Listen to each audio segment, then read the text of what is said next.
ছেলেটিকে খারাপ হতে হয়েছিল, মেয়েটিকে ডাক্তার হতে হয়েছিল, আমার ভাইকে পুলিশ অফিসার হতে হয়েছিল। এই বাক্যগুলোকে আমরা কিভাবে ইংরেজিতে বলতে পারি, চলুন শিখে নেওয়া যাক।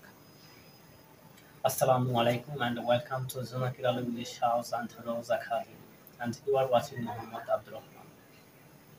আজকের ভিডিওতে আমরা শিখব কারো কোনো কিছু হতে হয়েছিল এরকম সেন্টেন্সগুলো আমরা কিভাবে ইংরেজিতে বলতে পারি। কাউকে কোনো কিছু হতে হয়েছিল এরকম সেন্টেন্স বলার জন্য আমাদের যেই সেন্টেন্স প্যাটার্নটি অনুসরণ করতে হবে সেটি হচ্ছে has to B.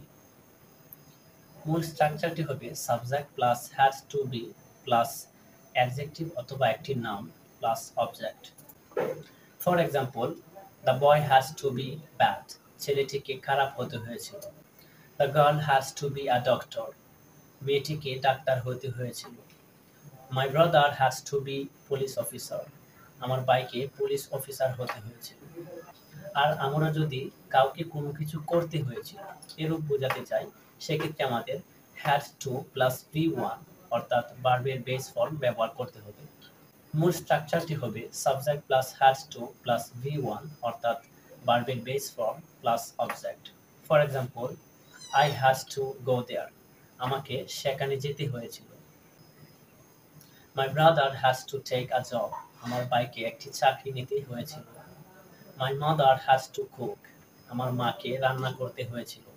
My sister has to take admission in Dhaka college, আমার বোনকে ঢাকা কলেজে ভর্তি হতে হয়েছিল।